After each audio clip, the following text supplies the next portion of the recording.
estimados televidentes y amigos de Novelísimo, Jaime Novelo para pues este programa tan especial, y digo especial porque pocas veces se da, y en este caso se está dando. En la plática con mi invitado, el señor Carlos Cardín Pérez, servidor. De la plática surgió el programa, se dio de manera natural, y por eso podrán ustedes darse cuenta que inicia este programa con una conversación muy amena y hablando del sur del estado de Quintana Roo, donde hay mucho que decir.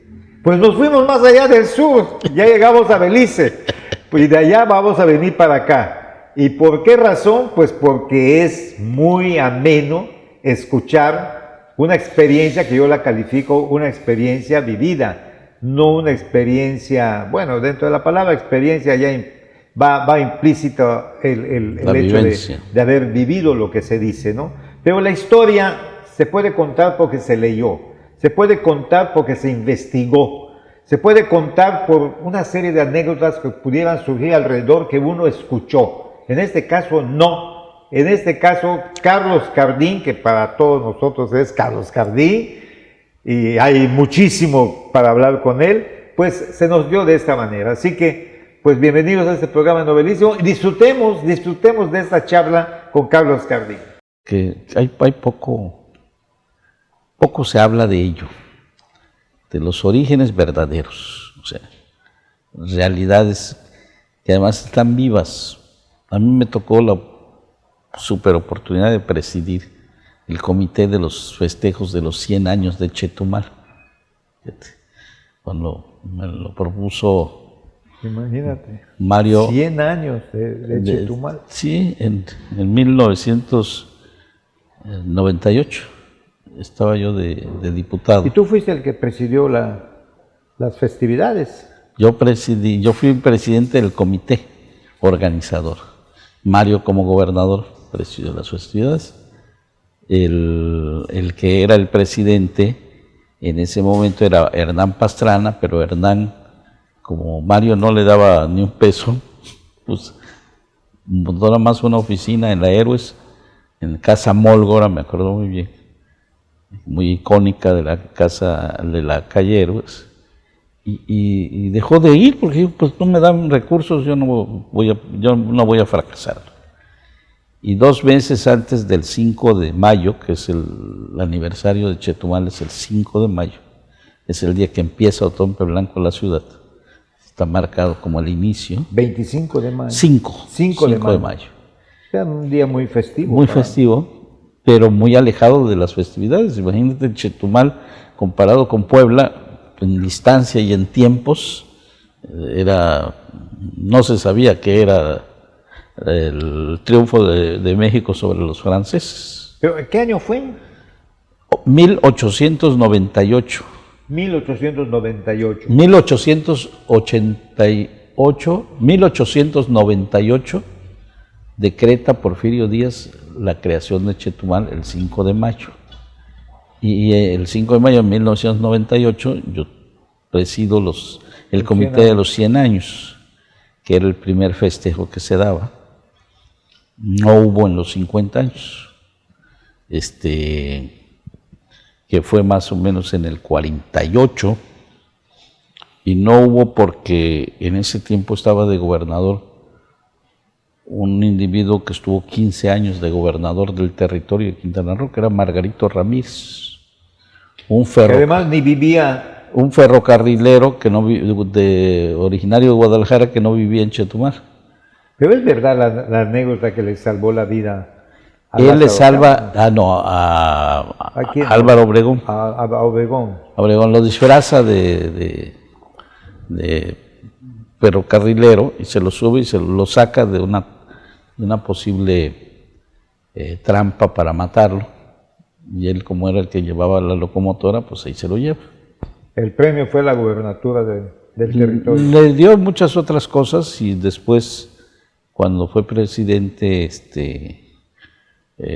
Ávila Camacho, lo nombra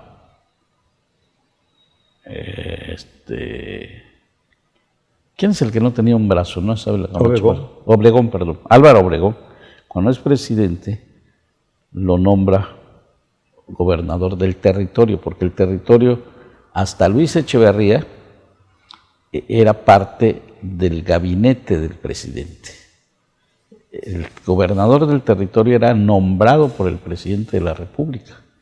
Dependía directamente del presidente de la República y era nombrado como parte del gabinete. Mira eso. Empezaba el sexenio y el presidente de la República nombraba su gabinete y al final nombraba a los dos gobernadores, el de Baja California Sur y el de Quintana Roo. Entonces, por eso es que Álvaro Obregón puede nombrar a Margarito Ramírez. Margarito Ramírez se pasa 15 años siendo gobernador y no siéndolo porque poco iba a Chetumal. ¿Y en manos de quién estaba el gobierno de hecho? El secretario de gobierno, que se apellidaba Castorena. Y era un maldito. Aparte que la mujer que le gustaba allá no se movía. Tenía una mujer que le gustó mucho, decía Alfonso Maqueo, que el papá de Esteban Maqueo, que ellos la apodaban Lapeditos.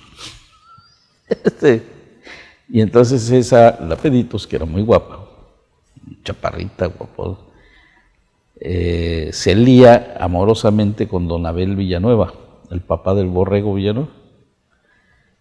Y entonces Castorena los saca de Quintana Roo y se tienen que exiliar toda la familia en Belice. Entonces ahí los hijos entran a estudiar en Belice. Don Abel luego justifica que fue sacado por defender el territorio y todo, pero todos sabían que era por culpa de Lapeditos, que era novia de Castorena y él se atrevió a meterse con la novia de Castorena. Qué barbaridad. Entonces ahí había... Además de un Chetumal muy, muy pequeño, ¿no? Muy macondo, o sea, el hielo lo hacían los Villanueva. El chisme no era chisme, el chisme era verdad. Y testigos eran todos. El chisme era lo que prevalecía, porque no había radio. La radio que escuchábamos era La Voz de América, desde Nueva York, porque habíamos unos radios. La Habana, ¿no? Estaba La Habana. La Habana, había Radio Belice. Y otra radio en Guatemala, que se oía muy... ¿Existía cuando eso Radio Belice? También había una... Es que Honduras Británicas, que no era Belice, era Honduras Británicas. No, Belice es una distorsión de un apellido. Pero Belice, luego lo nombran Belice cuando se independiza independiza entre comillas, de Inglaterra. Bueno, pertenece a la Commonwealth, ¿no? Sí, todas sus... Pero ya tienen votaciones, digamos. Sí, ya eligen su ministro. Aunque Guatemala nunca ha querido reconocer eso. Y por eso existe una base militar inglesa en Belice, para tener siempre contención a Guatemala, ¿no? Pero Belice fue parte de el mal llamado imperio maya, que no fue un imperio, ¿no? Lo que pasa es que al darse la guerra de castas, muchos mayas corrieron a Belice.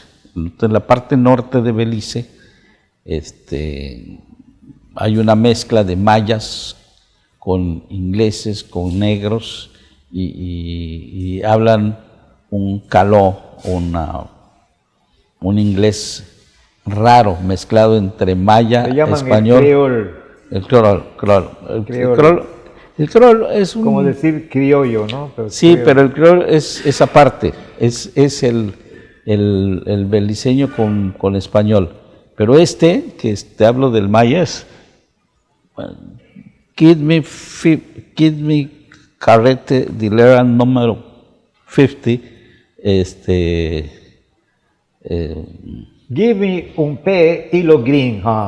Sí, así comentaba mi suegra que le pedían el hilo verde para costurar, ¿no? Ajá. Give me un P, es uno en maya. Sí, Hilo Green. sí, revolvían el español. Es como, por ejemplo, Orange Walk. Orange Walk es la segunda ciudad más grande del norte de Belice. Después de Corozal está Orange Walk. Pero tú llegas y le preguntas a un beliceño dónde está Orange Walk y te dice que no sabe. Le tienes que preguntar dónde está Orinchuac.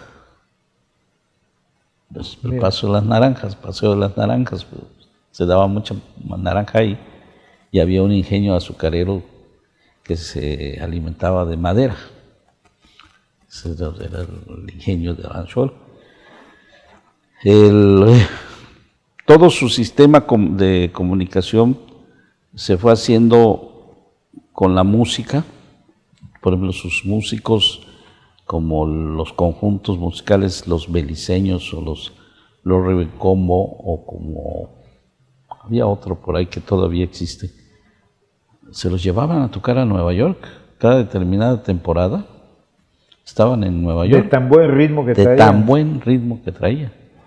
Y eran de Belice. Y luego se descubrió que más al sur de Belice, se descubrió por la parte de nosotros, de Chetumal. De los chetumaleños. Los chetumaleños, que había otra partecita de Belice que eran los culí.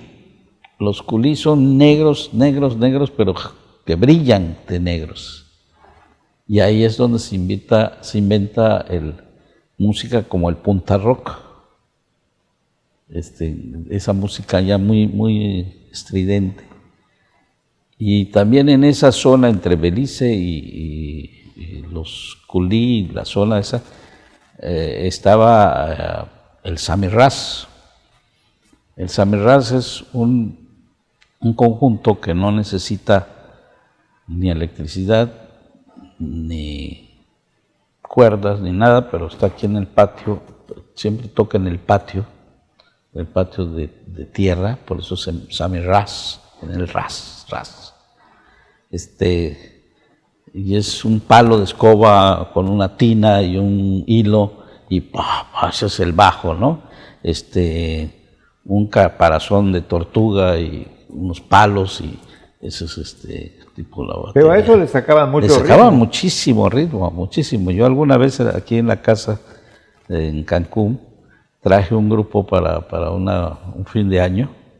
No paran de tocar, entonces con que les tengas ahí ron, un Bacardí, y puedan fumar su marihuana, ellos de pronto uno del grupo se desaparece, se va a fumar y regresa y se va a otro y ahí están tocando todo día y noche.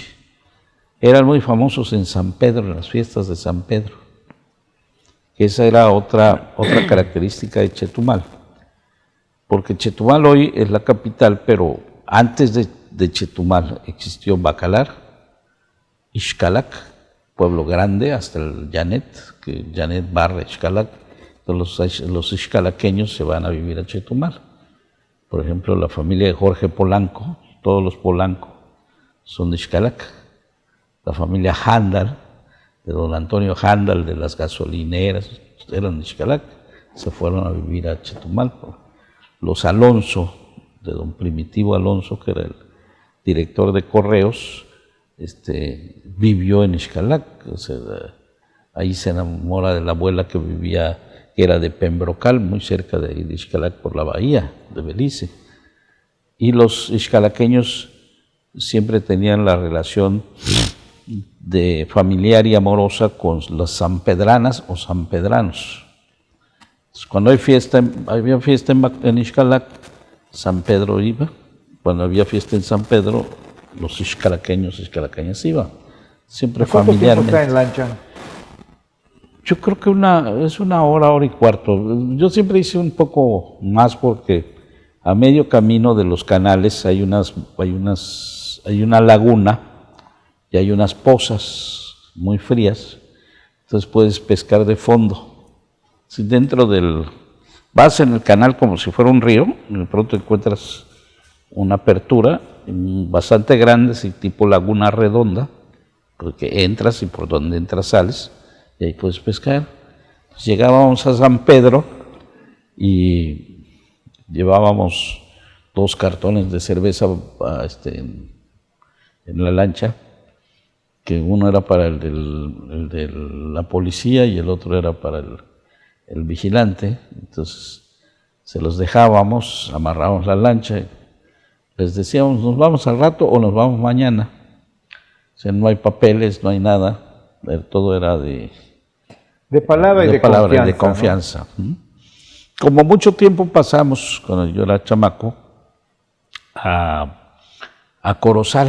Por ejemplo, nosotros aprendimos a bailar en Corozal, por eso la música de Corozal, el ritmo beliceño para nosotros es algo muy especial. Cuando tú ves bailar a un chetumaleño con una chetumaleña que vivió en esos tiempos, dices, oye, qué padre bailan, cómo se acoplan, porque es el tipo de música que aprendimos de chavos. Sí. Entonces íbamos a los bailes allá a Corozal o a las películas, porque como era colonia inglesa, entonces traían películas de Inglaterra muy buenas, los cigarros, el paso de toda la mercancía de hecho, whisky. yo atribuyo esa gran afición que tiene el chetumaleño por el whisky, porque les resultaba muy económico el whisky. Más barato que el Bacardí, mucho más barato que el ron, por ejemplo. Cuando yo empecé a tomar los tragos, que ya 14, 15 años ahí en el muelle de Chetumal con los cuates, que era nuestra pinta, el whisky te costaba 20 pesos, Johnny Walker, etiqueta roja, que ya existía, y el Bacardí costaba 24. Entonces los albañiles tomaban whisky, nosotros tomábamos whisky. Entonces, qué vida. El cigarro, en México no existía el cigarro de cajetilla dura, todavía no llegaba, y nosotros ya fumábamos, me gustaba mucho el Chesterfield, que es un cigarro inglés, y ese cigarro era el de batalla, como el Raleigh, vamos a decir, sí, ¿no? Que eran de batalla. Como los delicados, ¿no? Delicados después. Estuvieron muy populares. Sí, porque López Mateos los fumaba. López Mateos, que fue presidente de la República del 58 al 64, sus cigarros preferidos eran los delicados. Entonces siempre sacaba un delicado y él fumaba mucho. Y López Mateos, 2 presidentes de la República inician sus campañas políticas en Chetumal. Lázaro Cárdenas. Ahorita me lo cuentas porque ya terminamos la primera parte de este primer ya tan programa. rápido. No, es que hablar contigo es un agasajo, yo me quedo extasiado, me encanta la historia, ¿no? Pero cuando me lo comenta alguien que la ha vivido, no la ha leído, sí, o no la ha investigado, sino la ha vivido. Es muy diferente. Y hasta quisiera yo interrumpirte por mis propias experiencias, porque algo tiene que ver Chetumal con mi vida. y no con tal de escucharte, pero ahorita en el segundo programa, en la segunda parte de este primer programa, hablamos claro que sí, de quiénes fueron esos presidentes. Regresamos. Las cosas que queremos, los proyectos que empiezan, las ilusiones concretadas necesitan una asesoría legal y una base concreta. Notaría 64.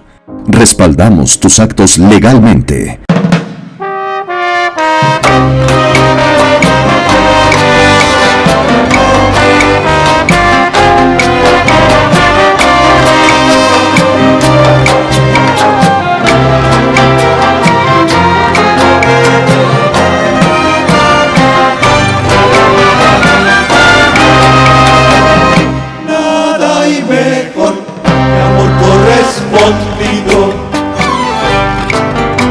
Amor solo se paga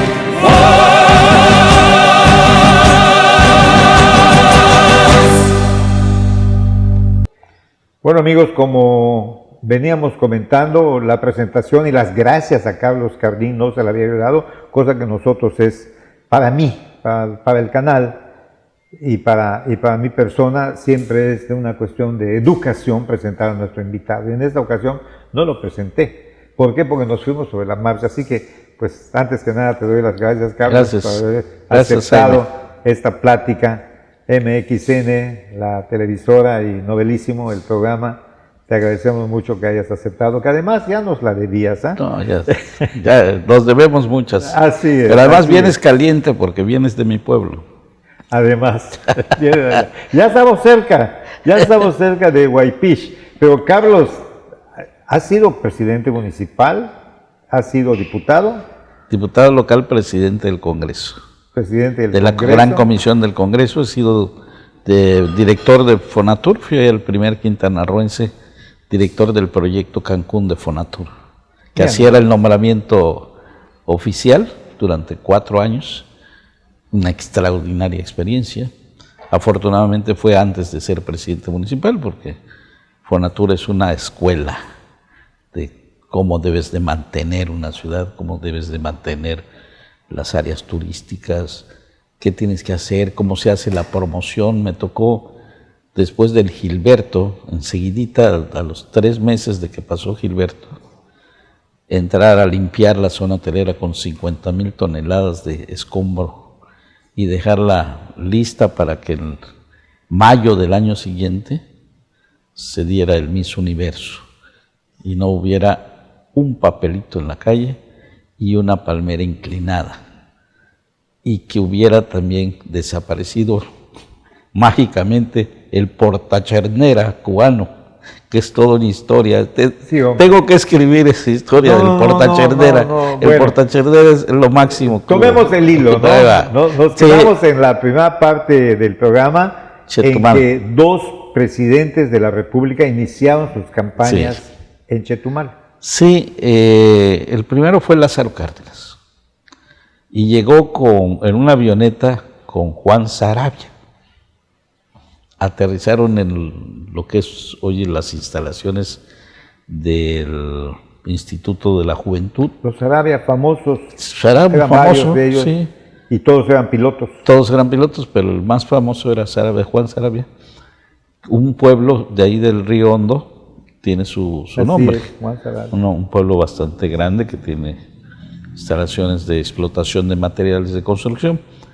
Y el siguiente fue López Mateos, que llegó a iniciar campaña en el 57 para el 58 a Chetumal.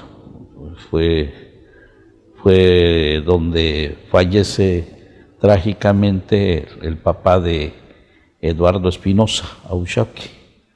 Tenía una tienda en la esquina de la avenida Obregón, no me acuerdo de la callecita, está una cuadra después del Palacio Municipal, y estaba pues la gente emocionada viendo llegar los carros del presidente, candidato, perdón, en ese momento, con una gran fiesta, con banderitas y todo, y una niña o un niño se atraviesa y el papá de Eduardo corre y lo salva, pero ahí lo atropella y él muere.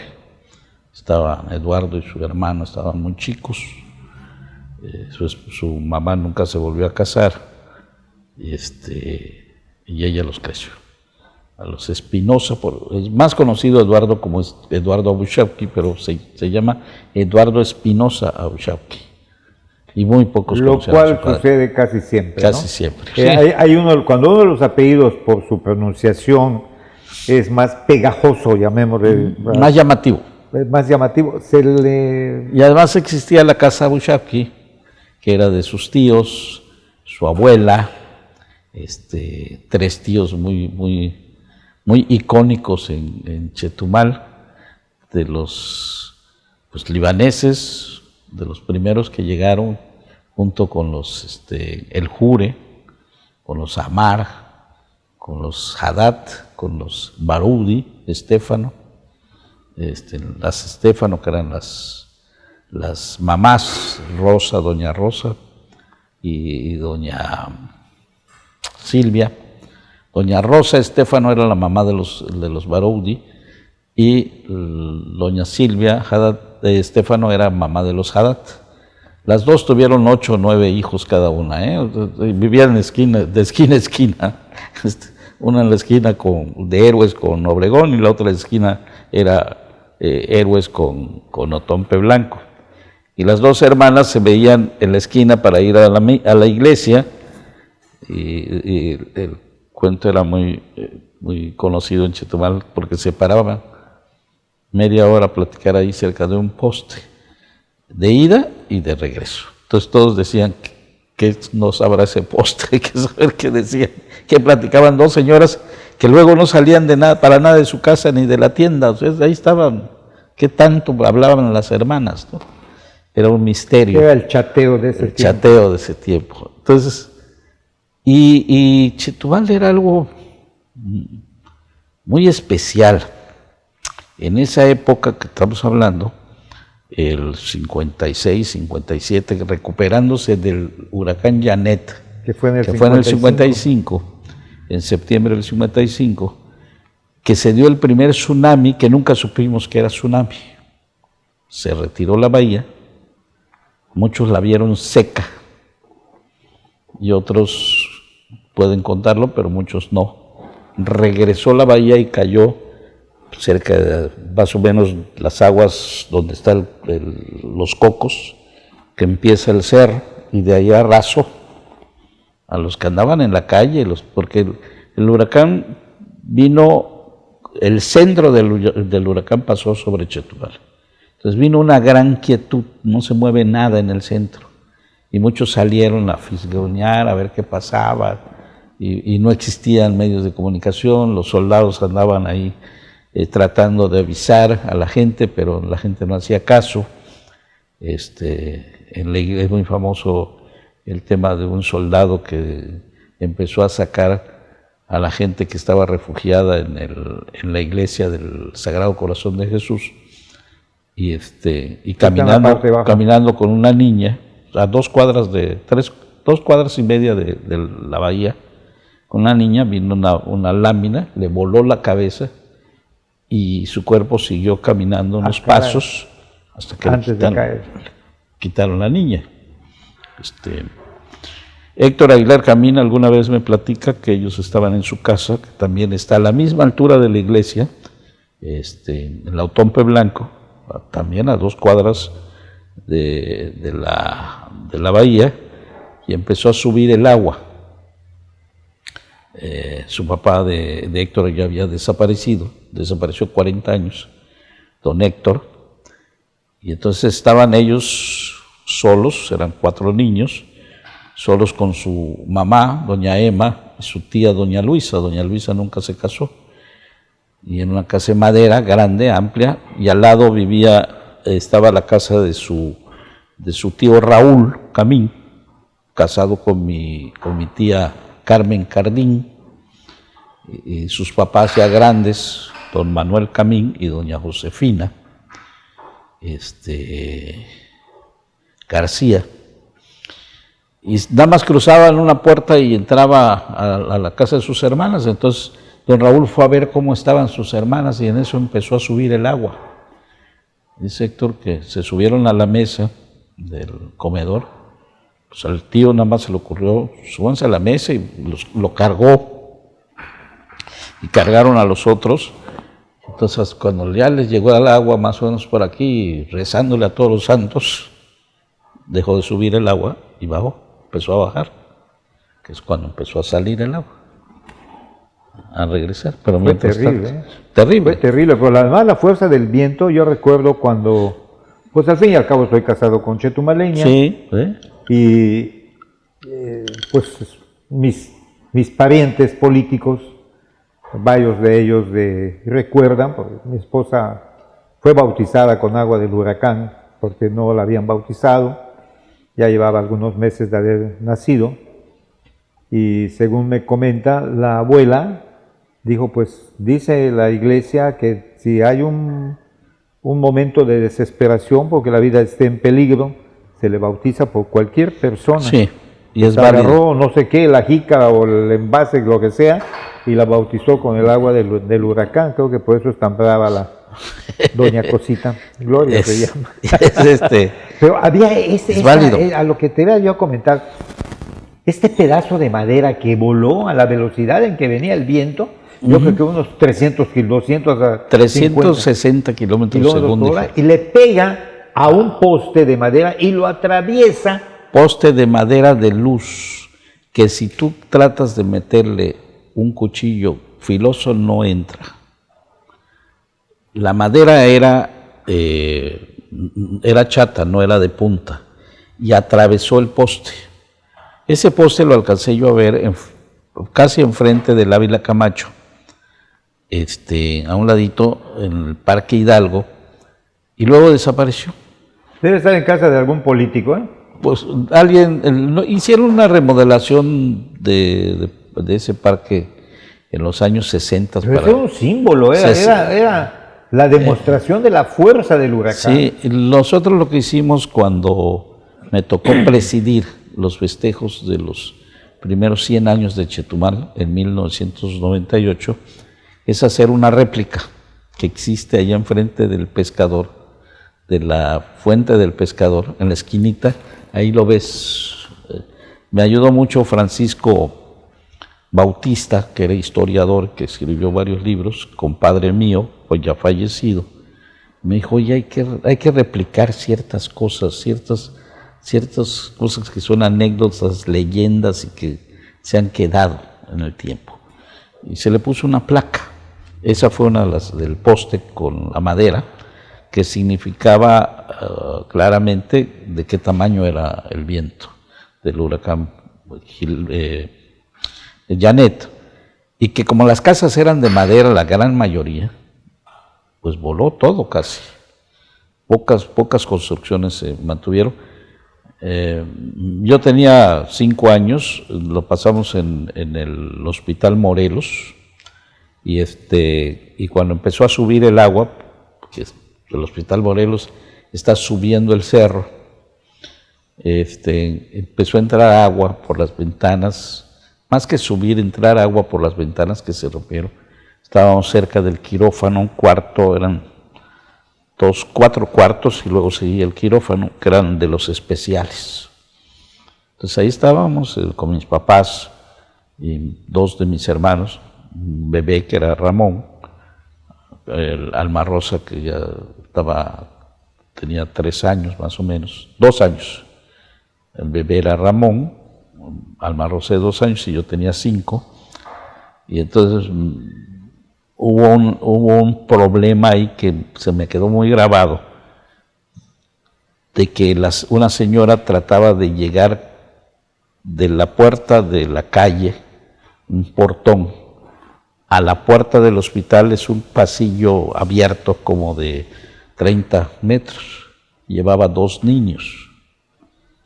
Y en eso que empiezan a llamar a los hombres para que hagan una cadena para irle a ayudar. Y a la señora se le va un niño, y por tratar de agarrarlo se le va el otro. Y ella queda desnuda porque el viento se lleva su ropa y gritando como loca. Y van y la rescatan, y pues mi papá se tuvo que ir a ayudar a tratar de rescatarla. Y recuerdo que me metieron en una olla de tamales que habían llevado para tener ahí, para que no se fuera a perder la olla de los tamales, que era muy valiosa. Y ahí me metieron mi abuela Luisa, mi mamá María. Mi abuela no me podía cargar ya. Cuando bajamos de allí caminando, fuimos al Hotel Los Cocos, que el Hotel Los Cocos estaba sobre la Chapultepec, no sobre la Héroes. Se entraba, era el único hotel que se entraba por el primer piso. La planta baja estaba abajo. Tú entrabas por lo que le llamamos aquí el segundo piso, estaba la recepción. Y abajo había una escalera muy pronunciada y que llegaba a un restaurante, y del lado izquierdo estaba la zona militar. Y ahí estaba mi tío Luis Ortiz Pech, que era capitán anestesista y lo tenían de guardia. Entonces pasamos ¿Médico militar? No, anestesista. Anestesista. Únicamente anestesista. Él toda su vida pues proporciona anestesia a todos los chetumaleños que operaron. En esos tiempos creo que era el único, mucho tiempo fue el único. Tenía mucho trabajo. Y fuimos a verlo. Y recuerdo que al entrar había unos pasillos que llevaban a los cuartos. Entonces llevaban camilla con 2 o 3 cuerpos que llegaban a los cuartos y los tiraban. Muertos. Que iban rescatando. Bajamos, vimos a mi tío que estaba bien y ya nos seguimos para la casa. Empezamos a bajar el cerro y era ya los soldados habían hecho una vereda con los escombros a los lados y veías todo. O sea, mi impresión era que podías ver de lado a lado. Dije, ya, mi casa ya pasó. Y llegamos a la casa.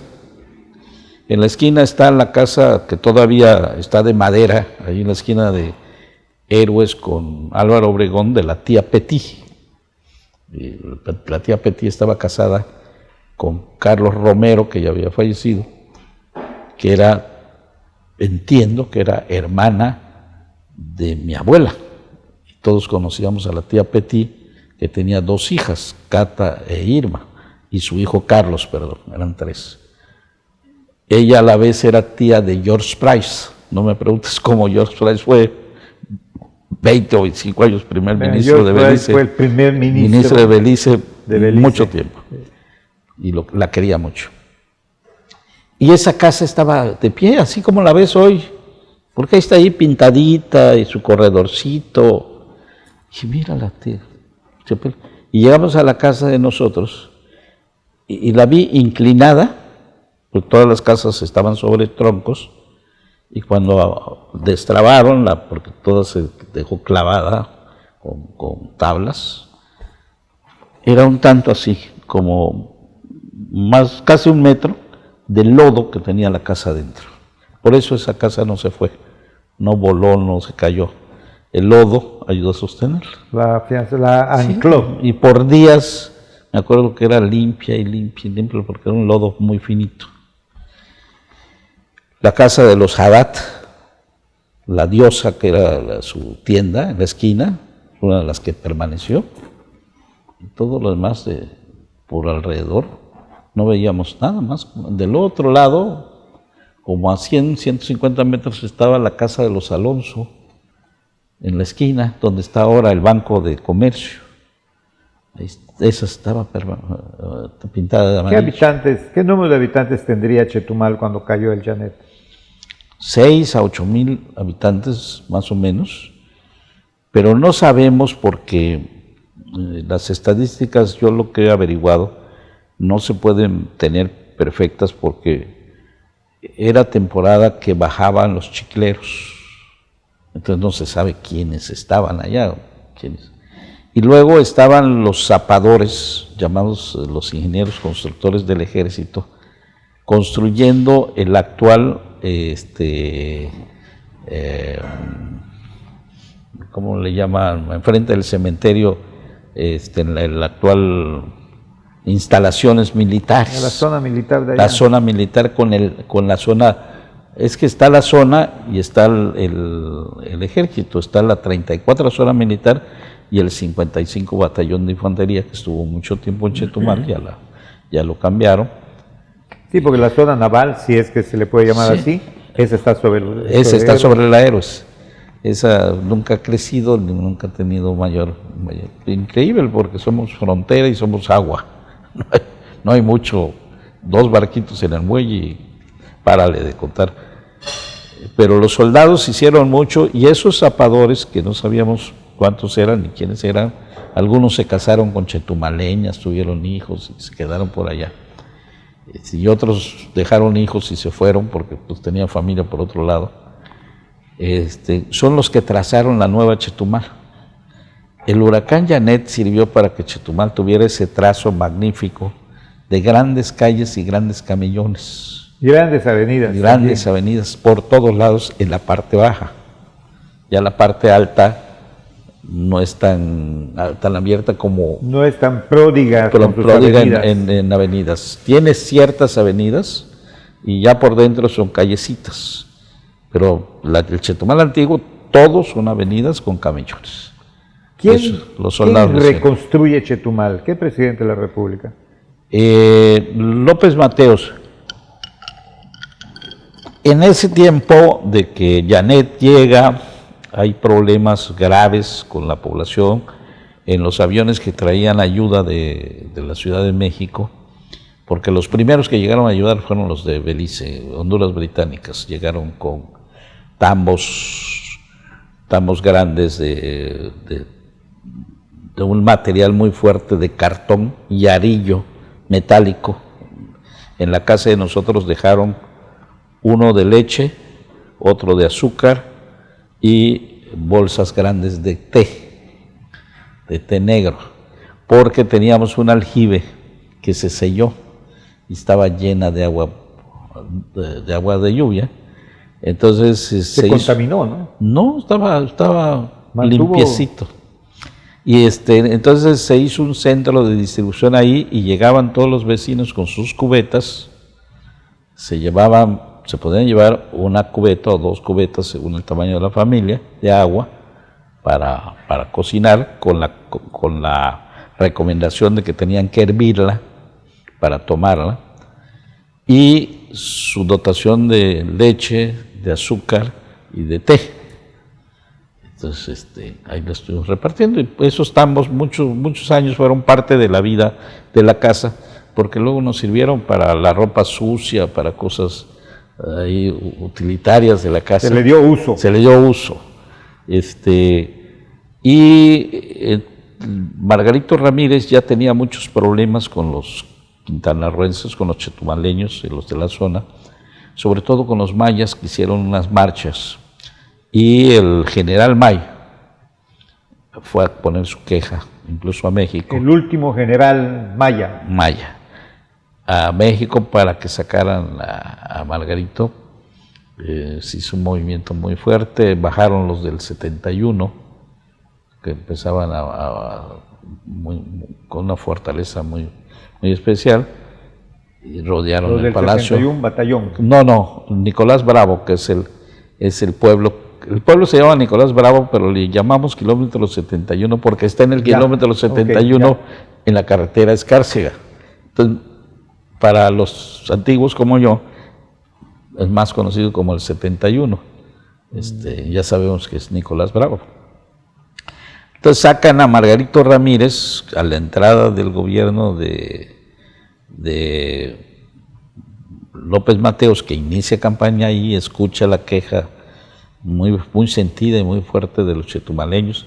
Margarito Ramírez le había quitado la fortuna a familias como los Aguilar, que eran los de la madera, los Asensio, y se había hecho contratos de la madera, del chicle. El recuerdo de este gobernador, Margarito Ramírez, no es grato hasta hoy. Dejó una estela por allá. Pero fíjate que es parecido al que ha sucedido con varios gobernadores. Sí, eso sus ya es secretarios de gobierno. Mira, en el programa lo dedicamos a lo que es cultura, historia, no abarcamos deporte, y política tampoco. La política Sin también embargo, es cultura, mi querido maestro. No, ya tengo permiso de doña Lilia Arellano de tocar cualquier tema. Así que vamos también a mezclar además, claro, tú eres un ente político también. Sí. Ahí nos vas a explicar cómo entraste a la política, pero en el siguiente programa, porque ya lo terminamos. Ya se acabó. Ya se acabó. Mis estimados televidentes y amigos, muchas gracias por la preferencia de su atención. Muchas gracias a Carlos por este primer programa, porque viene un segundo programa. No se lo pierdan. Hasta pronto.